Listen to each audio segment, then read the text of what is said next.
What if you could change the way you're feeling and experiencing life at work right now without handing in your notice, landing that next role, or ultimately throwing in the towel?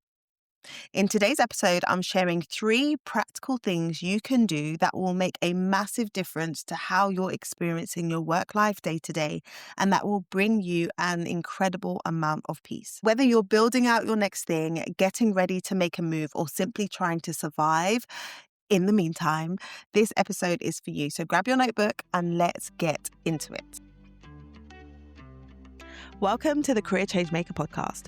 Do you want clear direction about your next chapter, but find yourself overthinking every move and worrying about getting it wrong? If so, you're in the right place.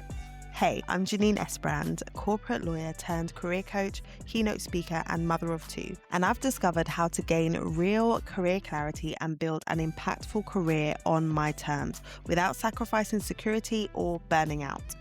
If you're ready for aligned career options, confident decisions, and work that protects your peace, close that comparison tab on LinkedIn, grab your notebook, and let's dive in. Before we dive in, I want to make a quick invitation. If you are a high-achieving mid-career woman trying to figure out what your next chapter looks like, come and join us inside of our brand new community. It is called the Career Navigator Network, and it is a space for you to come and connect with other like-minded women and have the conversations that not enough people are having about what it looks like and feels like to be navigating your next season, even when your career looks wonderful on paper. So come and join us inside of this free community. I'm super excited for us to connect and to support each other. You can head over to the show notes and you will find the link there.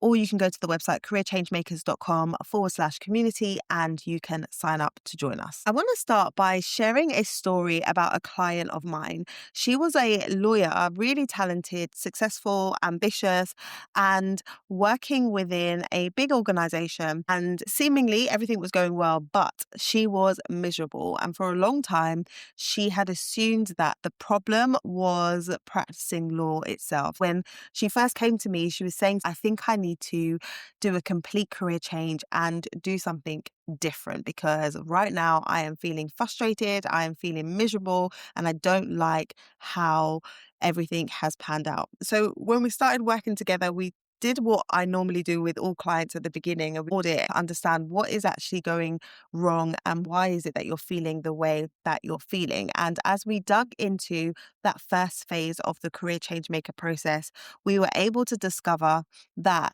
it was really that the work that she was doing was not aligned with who she is as a person. Her natural personality type and her work preferences were not being met because of the way that she was practicing. She had her head down, she was working on long contracts all day long, and she was also juggling work and family life and was finding it incredibly stressful to be stuck in a room for most of the day, working on contracts, but not really being front facing, not attending meetings, not being out and about, but just being sat in her desk working on contracts.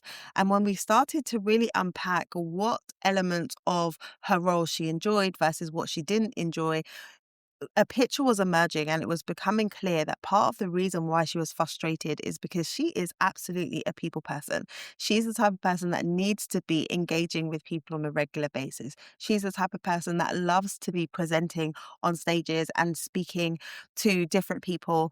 She's the type of person who really gets energized by being around people. But here she was, sat at her desk all day long, most days, doing the same thing over and over again. So when we realized that, we were able to talk about how she could make some shifts and some changes from right where she was. And we decided that she could look at ways that she could be more visible on behalf of the organization. And she started to put herself forward to engage in lots of initiatives, but she felt like she was way too busy to get involved in. We thought about how she could shift her capacity in terms of her workload, and she was able to delegate a lot of the work that she was doing to other people in her team who needed to get more experience in those areas. It turned into a win-win. Other people were able to take on some of the work that she had been doing behind the scenes. It freed her up to do more in the front. It freed her up to do more front-facing work, and therefore she was able to change the way that she was feeling about her work, because she was now doing parts that she really enjoyed and was breaking up her week. So she wasn't always behind the scenes, head down into contracts, but she was doing other value add, high value things for the organization that were bringing in opportunities for her and for the organization, but at the same time honoring the aspects of her personality and her preferences that she really wanted to honor in this season of life. Oftentimes, when we are really frustrated at work or in the role that we're in, we are thinking about just jumping ship and moving and doing something different. But there are ways for you to explore what you do to improve your experience whilst you're still there, even if you're deciding that this isn't the place that you want to stay long term. This client, she didn't leave. She redesigned her career and she was able to find her peace again right where she was. That's what today's episode is about, because the answer isn't always to leave straight away. I'm going to break down 3 different practical ways that you can be working on improving your experience right where you are whilst you're figuring out what the next move is. First thing that I want you to do is audit your energy, not just your tasks. Often people will talk about doing an audit and paying attention to what you're spending your time doing. And whilst that is important, it's also important to pay attention to your energy. What is it that you're doing that is energizing you versus draining you? What are the things that happen on a day-to-day basis that cause you to feel depleted? Energy is one of those things that is a hot commodity, and many of us don't treat it that way. We don't treat it that way. We don't think about when we should be doing certain tasks. For some people, you're highly energized in the morning and you have less energy in the afternoon. So if that's the case, taking on tasks that take a lot of energy at a time when you don't have a lot of it is not going to give you the best result, and it's not going to leave you feeling right or feeling good. So a simple tweak that you can make is to pay attention to how you're feeling when you are doing some of the tasks that are required of you in your role. The more you can do that, the more you're able to optimize your high energy moments, the less you're going to find that work is dragging all of the energy and sucking all of the energy that you have, so that you don't have anything left to give to anyone else. So that at the end of the day, when you need to give some time and energy to your family, you don't have any left, because you've used up your energy store, you've used up your energy source, not in the most efficient way. We've got some energy leaks going on. So here's how you're going to track your energy and the leaks that you potentially have. For the next week, you're going to keep a log. And after each meeting or task that you have to do, you're going to rate your energy. Was this energy giving or was this energy draining? And then at the end of the week, you're going to have a look at that log and you're going to look at the patterns. Where are you identifying there to be consistent drains? Or where do you really come alive and get excited about the work that you're doing? This audit is going to be the first data point for you, because it's going to tell you whether it's the role, whether it's the environment, or whether it's the way that you're working. And then once we know that, we can make tweaks. So when my client did this exercise and really thought about what was it about the role that wasn't working for her and what was draining, it revealed that it wasn't so much what she was doing, but it was how she was going about doing it. And then we were able to make the relevant adjustment. But when she first came to me, she was thinking, I need to just quit this completely. And that wasn't actually the case when we looked at the audit. So doing the audit, first step. Second thing that you want to do is really think about how you can craft your job before you go out to search for another one. And what I mean by job crafting is actively reshaping your current role so it better fits your strengths, your values, and your preferences.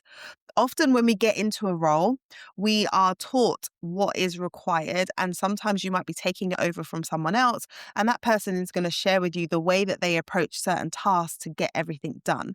The thing is, though, there's more than one way to skin a cat. right? There's more than one way to do things. So just because a previous colleague approached the role in a certain way or did things in a certain way doesn't necessarily mean that you have to approach it in the same way in order to get the same outcome. So you want to take the insight that you've gained from your audit and you want to think about, are there ways that I can shift and change the way that I am delivering in this role so that it is more aligned to my strengths and it's more aligned to my values and my preferences? We don't necessarily have to go and get a whole new job title in order to make changes to the way that you are doing the role that you're doing right now. You get to become more focused on alignment, right? More focused on aligning who you are to the role that you're in, than focusing on how can I position myself for the next opportunity. When you are leaving the role that you're in right now because it's not working for you to go and do something else, if you haven't done the work to really identify what about the role wasn't working and how you might be able to position yourself within the role to improve it, you may find yourself going to another organization and still having challenges. This is really about ownership. It's about owning your expertise, your strengths, your preferences, and understanding how you work best and how you best deliver results and how you best deliver value, and allowing that to guide you in the way that you approach your work going forward. It's not always dictated by the organization or the team, but actually you have enough awareness to say, hey, if I'm to deliver this, the best way for me to approach it is to do it this way. Okay? That's the second thing that you want to do. What can you adjust and what can you change so that you are able to add value in the way that you're delivering it? And perhaps you consider, what do I need to delegate? What do I need to reduce? What do I need to take off the table? Do I need to have any proactive conversations with people so that I can make some shifts and changes to this role? And the third thing that you're going to do that's going to help you to detach, the third thing that you're going to do that's going to help you to protect your peace is detach your identity from your job title. Detach your identity from your job title. One of the biggest reasons why mid-level career professionals really struggle when it comes to making a decision around transitioning away from what they're doing now to something else is that your identity is so tied up and connected with your job title that the idea of stepping away from that role makes you have feelings of losing yourself and not really knowing who you are anymore. And I know I experienced that when I transitioned from being a full-time lawyer to coaching. And I had to grapple with that. And I realized that my identity was so tied up with being a lawyer that the idea of not saying that anymore made me feel weird, made me feel strange, and made me wonder, like, who even am I? Because I'm used to this being part of the way that I introduce myself or the way that people view me. And if you're able to do the work now to detach what you do from who you are, you're going to set yourself up for more success as you try to explore what the right next move is for you. Because the right next move could look like you doing work that is very similar to what you're doing right now, or it could look like you doing something completely different. It's really important for you to separate who you are as a person, what makes you brilliant, what makes you great at what you do, from the title that you hold, because titles can come and go, but you as an individual, you are who you are and you bring what you bring to the table. So that separation, really thinking about that and starting to process that is gonna help, because I've seen in my own experience and experiences of others that there is grief that can be attached to letting go of a previous version of yourself and moving into a new phase of life and of your professional journey. And that grief is valid because you are letting go and you are embracing something new. But what's important is to recognize that this whole process does take place and this whole process is there. And many people don't really acknowledge the fact that that identity piece is so strong.